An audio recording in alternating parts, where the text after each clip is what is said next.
All right.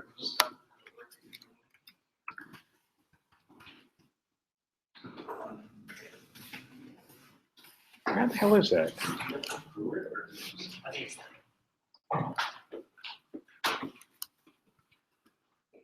Okay. All right. Sorry about that, guys. So, for this part of it, we could, copy and paste and say, hey, look, if this is not equal to -1, and we've got a matching tag as well. Again, it's not going to be selector, it's going to be tag.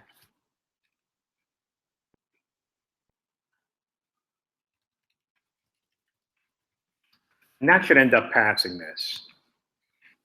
So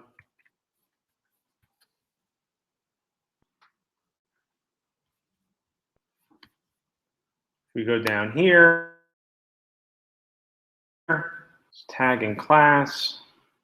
I think I did the exact same thing I did before. So I'm not going to return this. I need to put this inside of a function. And this is going to be our match function equals a function where I'm passing in an element. And this is what gets returned. Indent that, and I think that that should do it.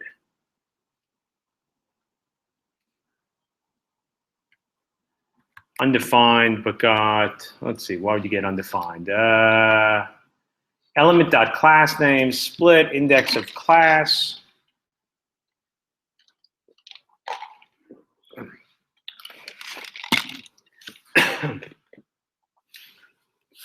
And it's getting undefined.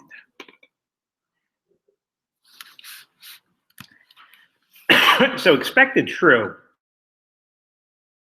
undefined.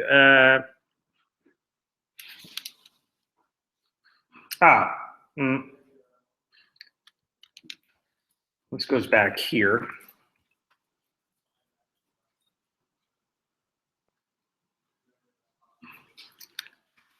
Let's just do this, see what happens.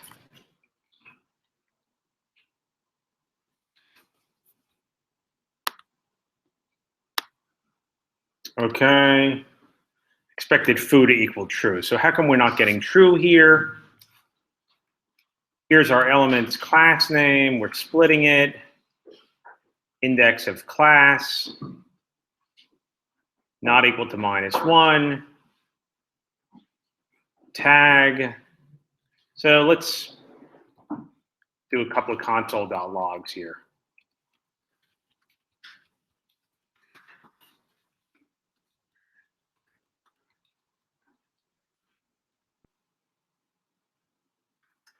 So that looks good, right? Not equal to -1. And this.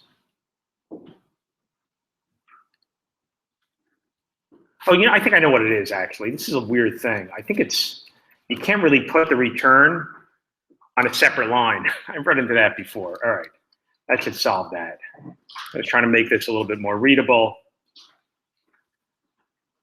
All right.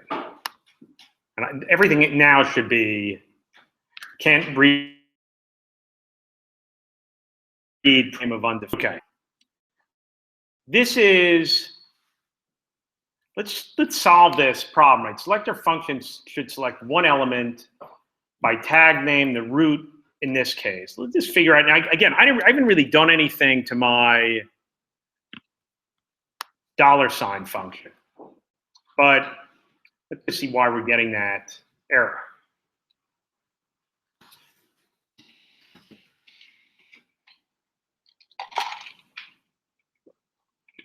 Okay, so we end up returning our result set.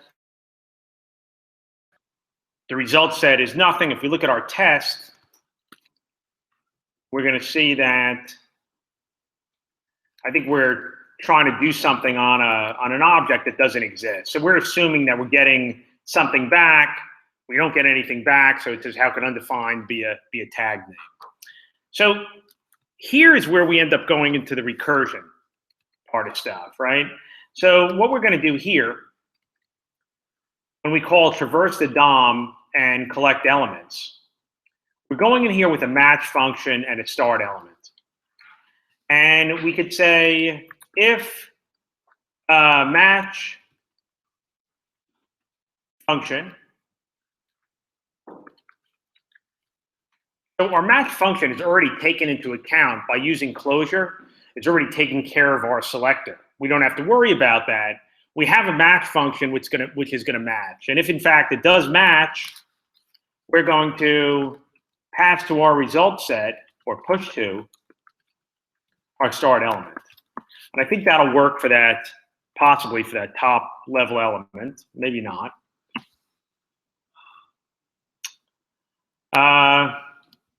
Select one element by ID.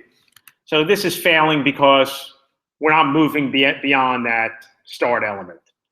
So one of the things that we could do, or one of the things that we need to do, is we need to find the child elements of this start element, and we need to iterate over those child. The start element has you could actually something like this: console log start element child nodes. I think there's also a children property, but that could possibly be browser specific. I don't know. I'm not sure. I know they didn't used to be. But let's say we say child nodes. So these are all child nodes of our HTML. Actually, no, we're starting from our body. And these are, I probably injected scripts in here that are on our page. These are we're including in here. So what we can do here is we could loop over these child nodes. And we could say for I equals 0, I less than start element child nodes. I plus plus. And for each of these child nodes, we want to call this recursively. So we're going to say traverse DOM and collect elements. And this is going to be, we're going to pass in our match function. That needs to go in again. And we're going to pass in our start element, child nodes I. Now, this is going to give us some more elements, right? This goes in here, and it ends up generating a new array, right? But what we really need to do is to take our result set and concatenate the results that we get from finding any child nodes, but we run into that same scenario we had before, where again, we're going into this loop, we're getting a new array, we're concatenating, but that gives us a new array. So we just say result set equals result set. You need an S on the end of your function and elements. Thank you. Thank you. Thank you again. Okay, so let's just see what we end up running into here. So we sort of pass, but the problem that we run into is that we're getting some errors here, and we can see where these errors are happening. So sort of a quick could be happening is if we take a look at Selector 69, you go down here,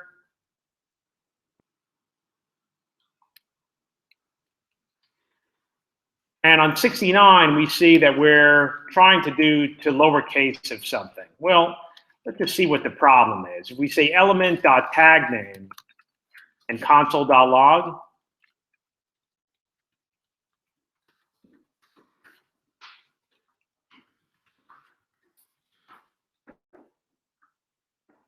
we see that sometimes we end up getting undefined. So there's a couple of different ways that you can deal with this. You know,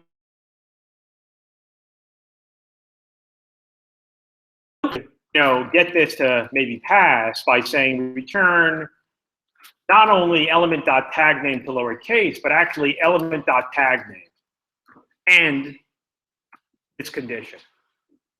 So not only does it have to, and again, the way that JavaScript works is that there's a short circuit. So if this is falsy, it doesn't bother looking at this. Hopefully you've seen this before when you end up looking at foundations. But the way that end works is that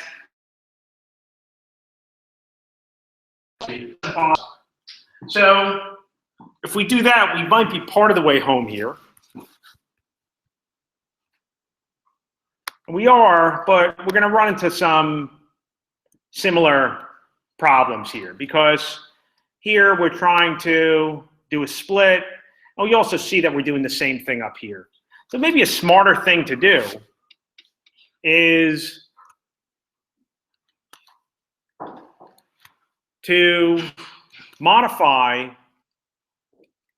this so we could say something like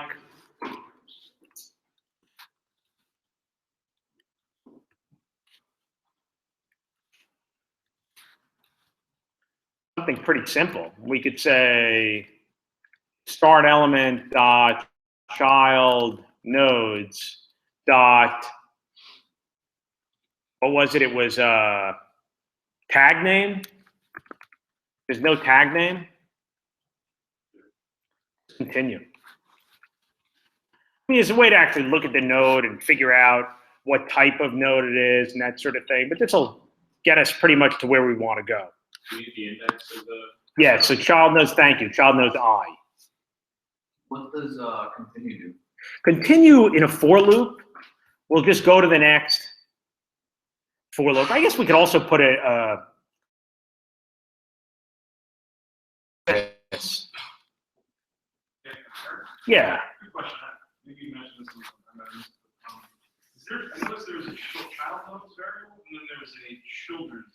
I don't know. I always use child nodes. It might be the same thing. I don't, unless someone else knows. I think child nodes is flattened.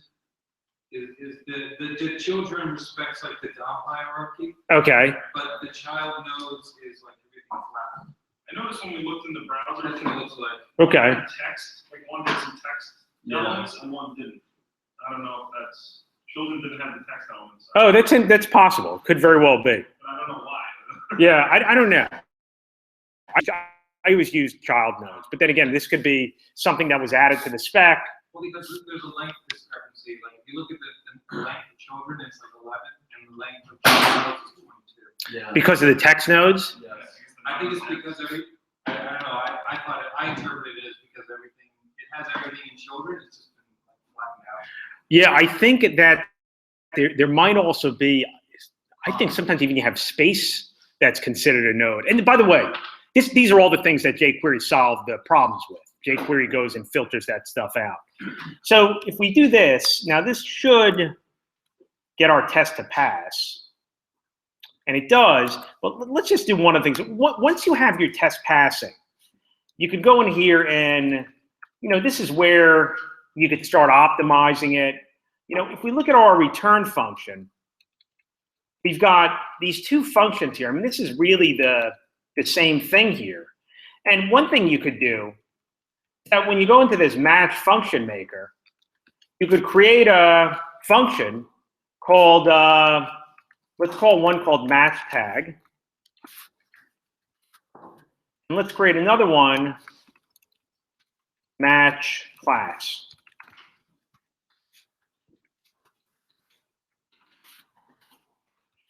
Both of them are going to be passed an element and in this case, a tag, and in this case, a class. And let's actually do this. So if we look at the one for class, we could take this code for match class and go in here and say, look, if index of class, and we could then call it by returning match class here. All right, and let's just see if everything still passes. That's the way you refactor, and it doesn't. Let's see what I'm missing. Can I read property split of undefined? That we had solved that problem.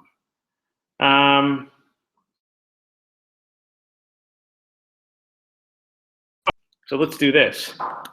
And I didn't think we'd have to do this, but let's say that we're only going to loop if we have a tag name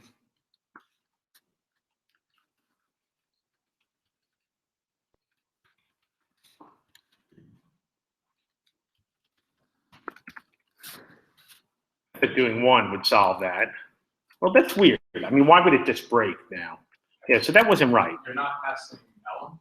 I think it has something to do with the return statement on one of the matches. Let's see. The only one that I changed was match class. Oh, you're right. I didn't pass the element. That's it. Yeah, so that doesn't make sense. That should now pass. Okay. And so the same way that we have the match class, we go down here and go in here and say this is going to be our match tag.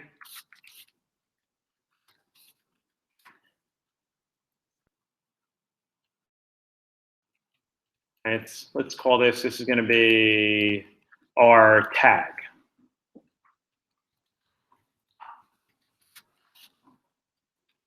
And sort of a quick test would be to say,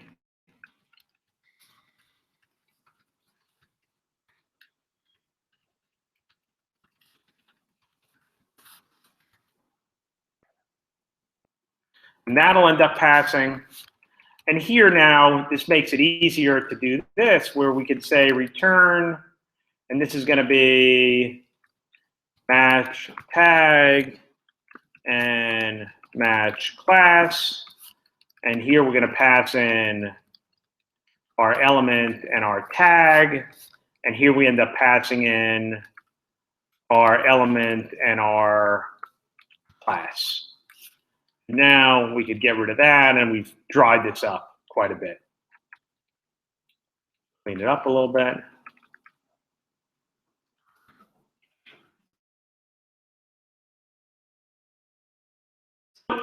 Again, that's the way we could do this. By the way, if you wanted to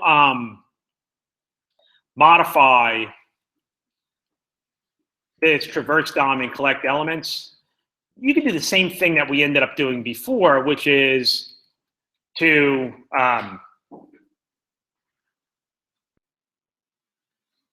basically keep on passing in the same result set in here. You should probably, it would probably allow you to do the same thing, I think.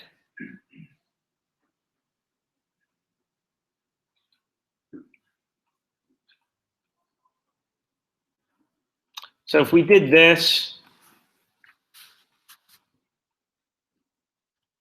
let me try.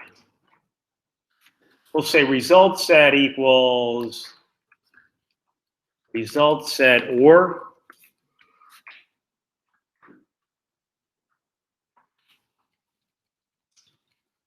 And then we should be able to comment out this line. And we should be able to just traverse the DOM.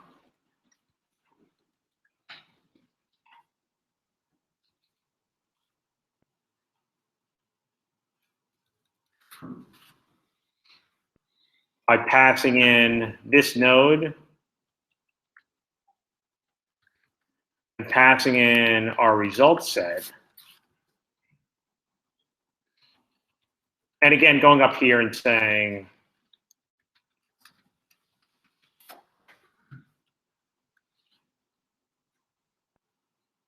and that works as well.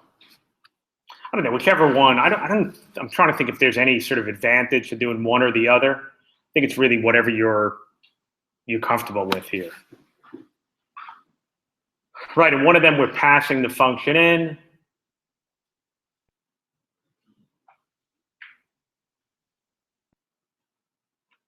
So in one of them, you get all the results, and you end up concatenating them together at the end. And the other one, you're sort of passing them in as you go along. Might change what the order is that you get these in, but again, we're not terribly concerned about what the order is. We just want to make sure we can find the elements. Okay, so let's just take a quick peek at what our calendar looks like here. So yeah, let's take a 10-minute break, and when we come back, we'll do another lecture for sorting, and then we'll start sorting shop, and we'll go until we do the review.